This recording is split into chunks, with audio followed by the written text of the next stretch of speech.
Old George was passed on his craft from Julia Pickengill, later who came known to be called the Witch of Brandon, who also repelled the Norman invasion at one time. This is how powerful a witch she actually really was. And Julia ensured that every male priest of the Pickengill family line was a high priest of the old tradition. They were born, nurtured, raised for this very thing.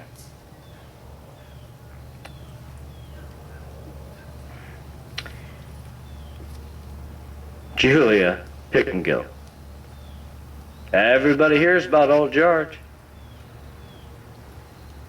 Again, we all have ancestors, which right now at this time of year at Samhain are with us. If we look deep into our ancestry, you may find a lot of witches there.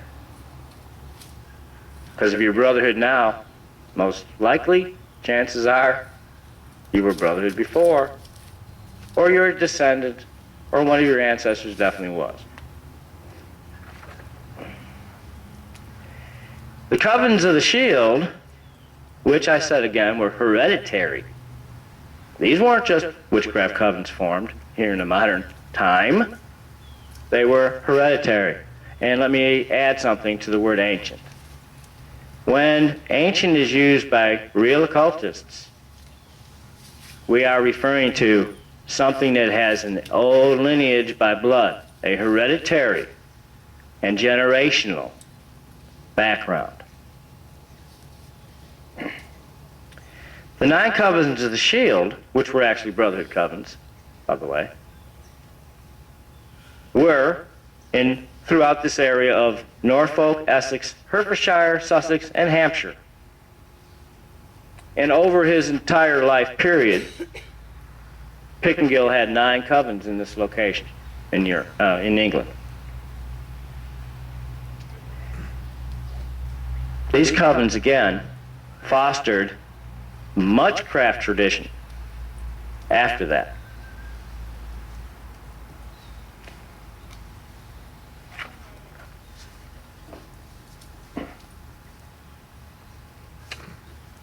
So now we've ascertained something, that there was ancient witchcraft throughout the British Isles well before any term Wicca was ever used. And we know they were by witches that were dark, that actually followed and believed in George and what he taught. Some of these, as I mentioned before, Gardner, Valiente, Leake, Crowley, just to name a few. Both guys that formed the Hermetic Order of the Golden Dawn. Numerous other people studied under him.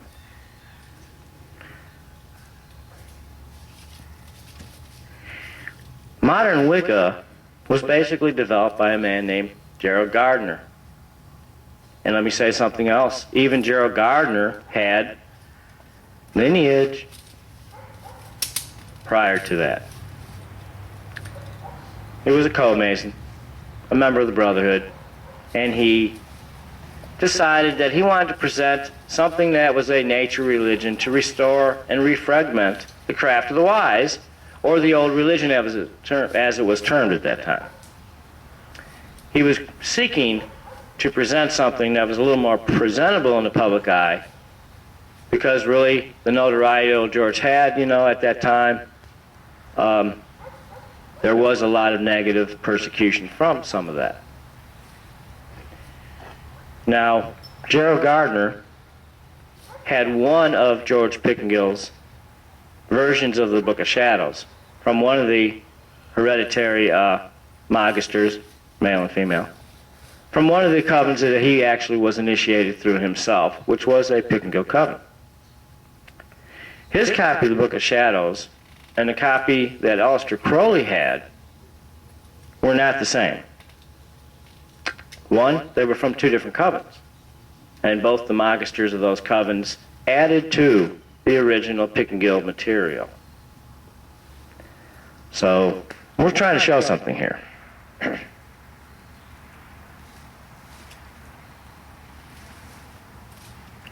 All throughout that time,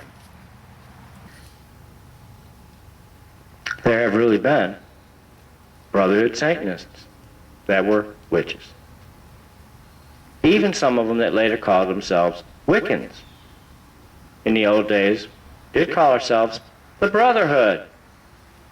You think Drew's bringing something back here that's a fallacy, everybody? Now, if you were to look up what's termed as the laws of witchcraft, you're going to find references to the Brotherhood as these words, the Brotherhood. Was that from somebody's inventions, from somebody's mind? No. You will read things like, fear not if you are imprisoned by the church, because we will get drugs to you. Fear not, because the Brotherhood is strong. These words are there. Let me see. Peter Haning's book, the Warlock's book, if I'm correct, also has the same material in it. Peter Haning and Janet Haning, actually, again, hereditary witches from England, back in the old days. So my main point here is to show everybody. A lot of the people in the left-hand path out there are saying, well, they look a lot like, the Brotherhood looks a lot like Wicca or this or that. But remember, we are not anything to do with Wicca. We are older. We're the actual roots of Wicca. When Pickengill was raised up as a harvest lord in the hereditary craft in England, he made a major move that didn't make him very popular. He took away a great deal of power from hereditary magisters in England that claimed only a male was the most important man behind that altar or in a coven. We know that influence was Christian. So George Pickengill, of course, is very important to us because he showed us balance. He knew the high priestess, being a representative of our dark mother goddess.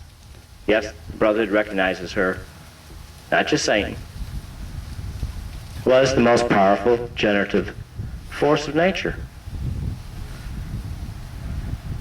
More powerful than any male. Pickengill not only did that for the craft of the wise, he restored the balance, but he not only did that, he was a very, very wise man.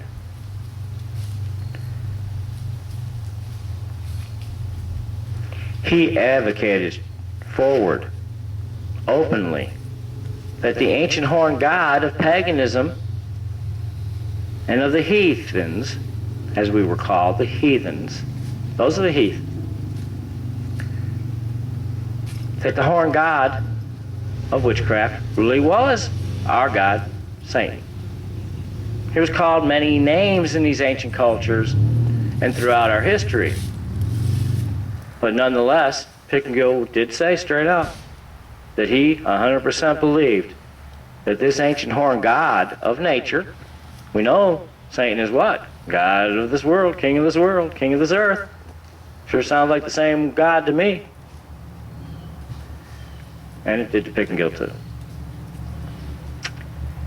So we see why now that you would see the Brotherhood covens that are still active today practicing what we call ancient witchcraft.